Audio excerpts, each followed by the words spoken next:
સરકારી કર્મચારીઓની વિવિધ પડતર પ્રશ્નોને લઈ હડતાળ મોકૂફ રખાઈ। સરકારે પીએમના પ્રવાસ બાદ એક અઠવાડિયામાં સાંભળવાની બાંહેધરી આપતા હડતાળ સ્થગિત। પીએમ નરેન્દ્ર મોદી 16 અને 17 સપ્ટેમ્બરે વતન ગુજરાતના પ્રવાસે છે, ત્યારે જૂની પેન્શન યોજના પડતર પ્રશ્નોને લઈને સરકારી કર્મચારીઓએ પીએમના જન્મદિવસ 17 સપ્ટેમ્બરે આંદોલન કરવાની ચીમકી ઉચ્ચારી હતી। જો કે પીએમના ગુજરાત પ્રવાસ બાદ 8 દિવસમાં સરકારી કર્મચારીઓની વાત સાંભળી યોગ્ય ઉકેલ લાવવાની સરકારે બાંહેધરી આપી। સહકાર મંત્રી જગદીશ વિશ્વકર્માએ જણાવ્યું હતું કે સરકારી કર્મચારીઓને જે લાગણી છે એ સરકાર અને અમારી 5 મંત્રીની ટીમ છે તેને સાંભળી છે। મુખ્યમંત્રી સમક્ષ પણ અમે બેસીશું અને સુખદ અંત આવે એ દિશામાં પ્રયાસ કરીશું। તમામ કર્મચારી મંડળ જે છે, પ્રાથમિક શિક્ષણ છે, એમના પણ પ્રશ્નો અમે લોકોએ સાંભળ્યા છે। એની પર ચર્ચાઓ તો જે ગત વર્ષે પણ જે અમારી સરકારમાં એમના પ્રશ્નો હતા એ પણ સાંભળ્યા હતા। એમનો સુખદ અંત કઈ દિશામાં આવે, હકારાત્મક, સરકાર પણ પોતે માન્ય મુખ્યમંત્રી પણ હકારાત્મક છે।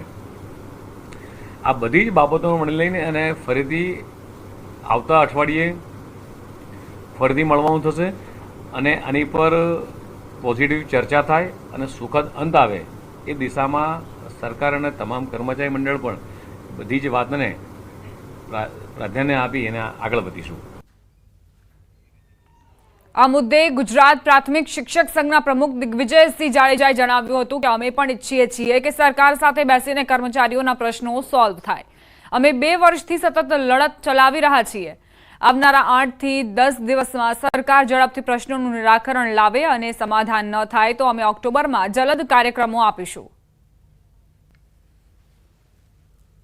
2 કે 3 પ્રશ્ન એવા છે કે એને વધારે પડતા ચર્ચા કરવાનો હોય। ગઈકાલે પણ ઋષિકેશભાઈ સાથે બેઠક થઈ અને એને કીધું કે માન્ય વડાપ્રધાન જ્યારે આવે છે ત્યારે વ્યસ્તના બધા અધિકારીઓના કારણે, અમે બધા મંત્રીઓ વ્યસ્ત હોવાના કારણે અમને ફક્ત 1 અઠવાડિયાનો ટાઈમ સમય આપો।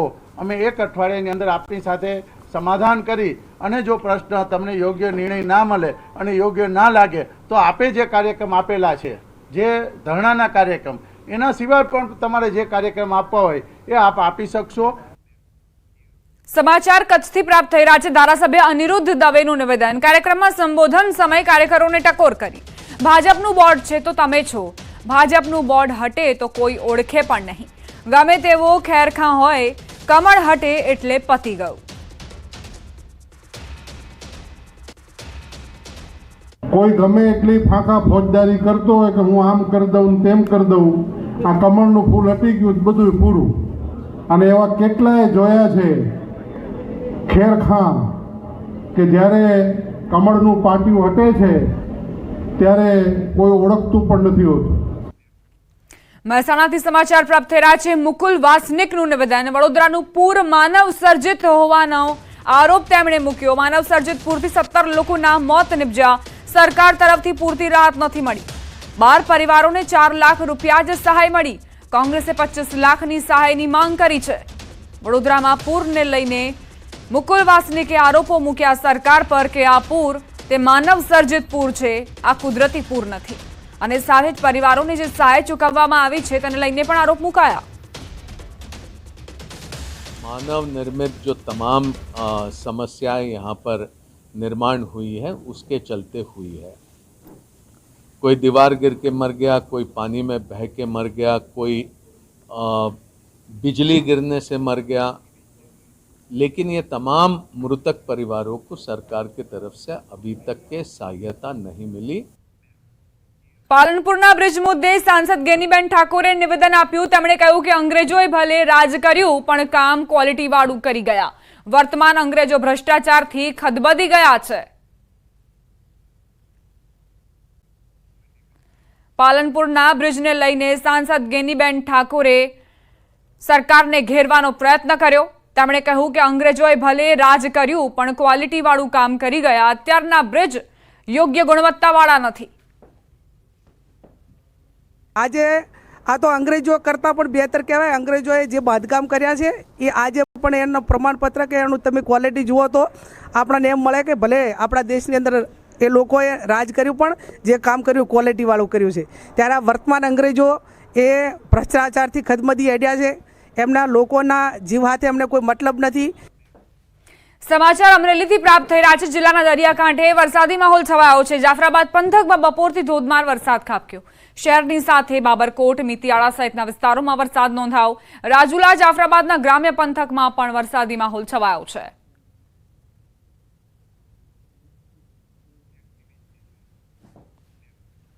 આણંદ જિલ્લાના ઉમરેઠમાં ડેન્ગ્યુનો પગપેસારો થયો। ઉમરેઠમાં ડેન્ગ્યુનો પ્રથમ પોઝિટિવ કેસ સામે આવ્યો છે। 14 વર્ષના બાળકનો ડેન્ગ્યુનો રિપોર્ટ પોઝિટિવ આવ્યો। 14 વર્ષનું બાળક હાલ ખાનગી હોસ્પિટલમાં સારવાર હેઠળ છે। ઉમરેઠ નગરપાલિકા દ્વારા દવાનો છંટકાવ તેમજ ફોગિંગની કામગીરી કરવા નગરજનો માંગ કરી રહ્યા છે।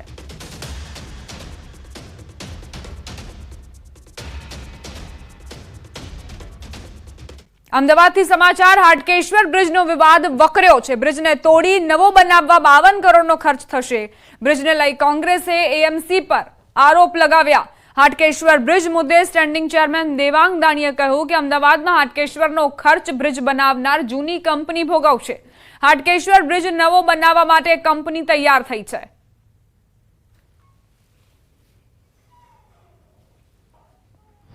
જે પણ બ્રિજનો જે ખર્ચો થવાનો છે 52 કરોડ 44 રૂપિયા નવો બ્રિજ બનાવવાનો સ્પાન સાથે અને 7 થી 8 કરોડ રૂપિયા તોડવાનો, આમ ટોટલ જે કોસ્ટ છે 52 કરોડ રૂપિયા।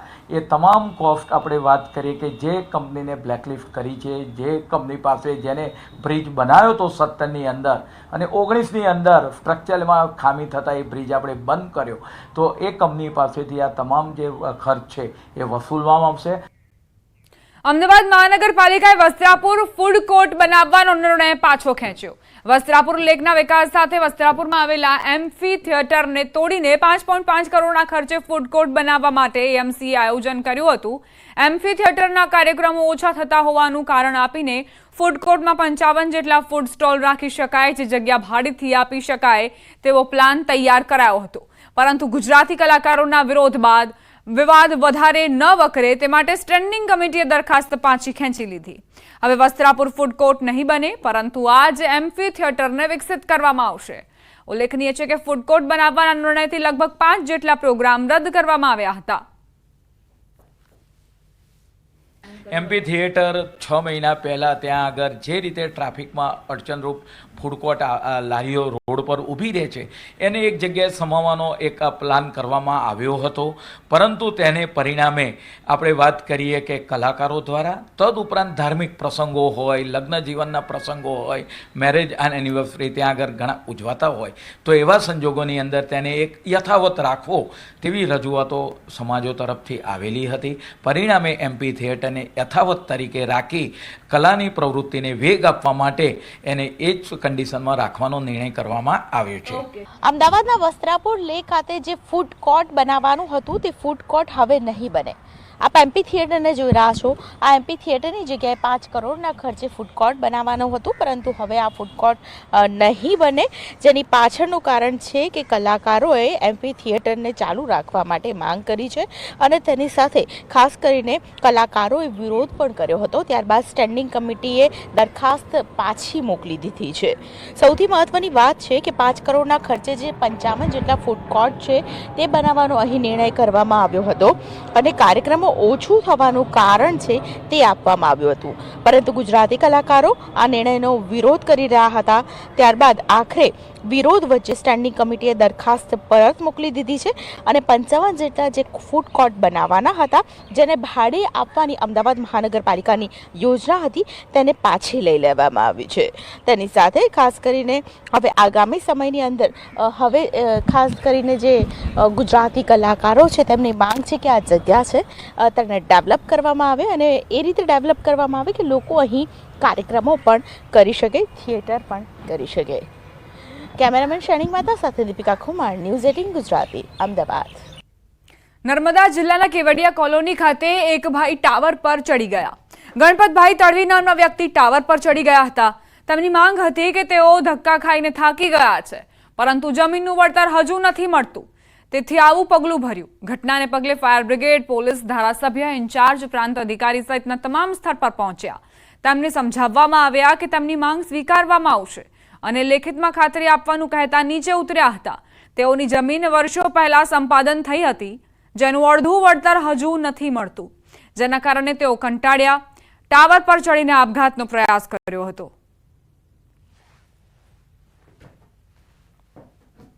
બદલામાં જમીનની અથવા તો જમીનના સાથે ન જોઈએ તો વળતર આપવું, એ જે રોકડ રકમની માગણી હતી તે એમની અનેક રજૂઆતો થઈ છતાં પણ આજ દિન સુધી આ બાબતનો કોઈ નિર્ણય કરવામાં આવ્યો નથી. એ હતાશાને લઈને એમણે પોતે એક ટાવર ઉપર ચડીને આત્મહત્યા કરવાનું એક પગલું ભરી લીધું.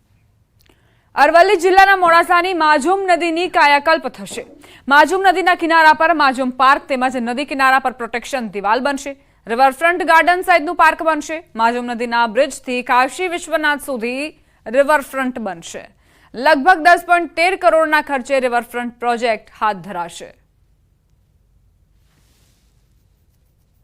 નયન રમણીય જે બનશે, જે માઝૂમ રિવર પાર્ક તરીકે ઓળખાશે અને જેની લંબાઈ 360 મીટર હશે.